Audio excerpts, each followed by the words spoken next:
स्नेहा कहाँ हो? कमरे से रंजेश चिल्लाया। मेरी शर्ट कहाँ है और मुझे नाश्ता दो, मुझे ऑफिस के लिए देर हो रही है। रंजेश की माँ अंदर से आई और बोली, क्या स्नेहा स्नेहा करता रहता है तू? उसे अगर तेरी और इस घर की फिक्र होती तो जब देखो तब मुंह उठाए मायके न पहुंच जाती। मायके? मायके कब गई? सुबह तो यही थी घर पे। रंजेश बोला। हाँ बेटा थी तो, पर तू जानता नहीं है उसको ससुराल से ज्यादा मायके की चिंता रहती है।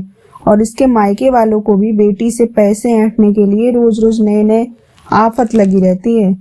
कभी माँ बीमार पड़ जाती है तो कभी बाप। बेटी की कमाई का पूरा फायदा उठाते हैं इसके मायके वाले। आने दो माँ, वो अपने मायके वालों की मदद करती है, इससे मुझे कोई एतराज नहीं है। उसके माँ बाप ने उसे पढ़ाया लिखाया, वो आत्मनिर्भर है और अपने पैरों पर खड़ी है, तो वो करे अपने मम्मी पापा को। लेकिन वो है तो शादीशुदा, तो उसे ससुराल की भी फिक्र होनी चाहिए। हाँ बेटा, वही तो उसे सोचना चाहिए। जब इतनी फिक्र थी तो शादी ही ना करती। इसके मायके वाले अपने पास ही रख लेते अपनी कमाऊ बेटी को। यहाँ की तो ये बहू बिल्कुल नहीं सोचती है। मैं तो तंग आ गई हूँ इससे। ये तो बेटी धर्म निभाने में ही लगी है, बहू का भी कुछ धर्म है, ये तो इसे पता ही नहीं है।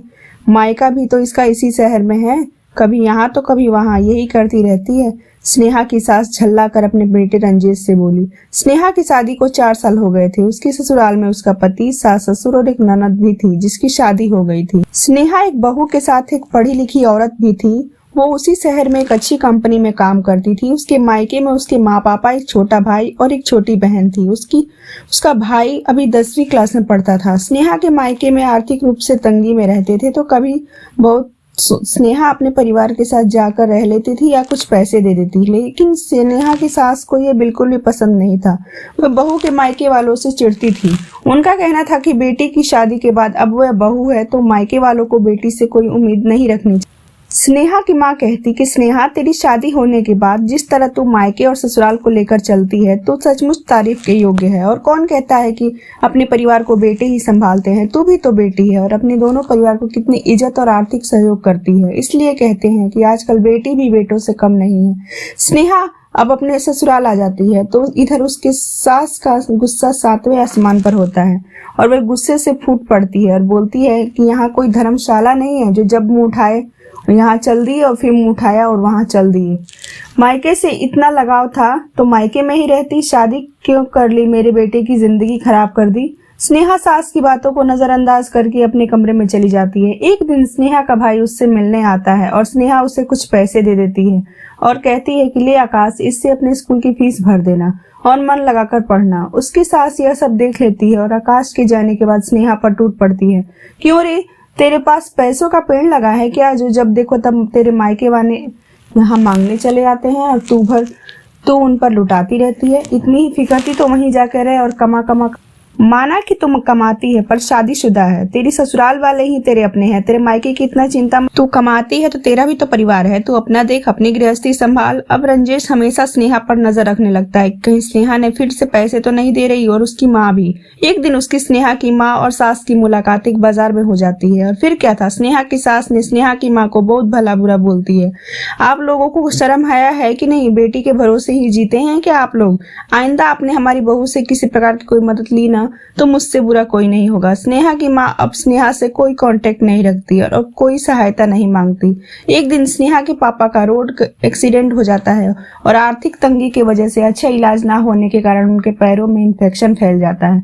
स्नेहा से जब कोई संपर्क नहीं होता तो एक दिन वह घर आ जाती है। वहां का देखकर आश्चर्यचकित हो जाती है और माँ से बोलती है कि पापा का एक्सीडेंट हो गया और आपने मुझे बताया भी नहीं। तो उसकी माँ बोलती है कि तू बेटा, तेरा भी तो अपना घर है, परिवार है, तू हर बार हमारी वजह से परेशान हो जाती है इसलिए नहीं बताया। तो स्नेहा कहती है, वो मेरा परिवार है पर ये भी तो मेरा परिवार है। आज मैं जो कुछ हूँ आप लोगों की वजह से ही हूँ, तो क्या मैं आपकी सहायता नहीं कर सकती? वो फटाफट अपने पापा को एक प्राइवेट हॉस्पिटल में ले जाकर एडमिट करवा देती है और तुरंत पैसा जमा करवाकर ऑपरेशन करवा देती है। उसके पापा कुछ दिन में ठीक हो जाते हैं, लेकिन इधर इसके ससुराल वाले बहुत गुस्सा हो जाते हैं और उसकी सास उसे झगड़ा करके वहां से भगा देती है।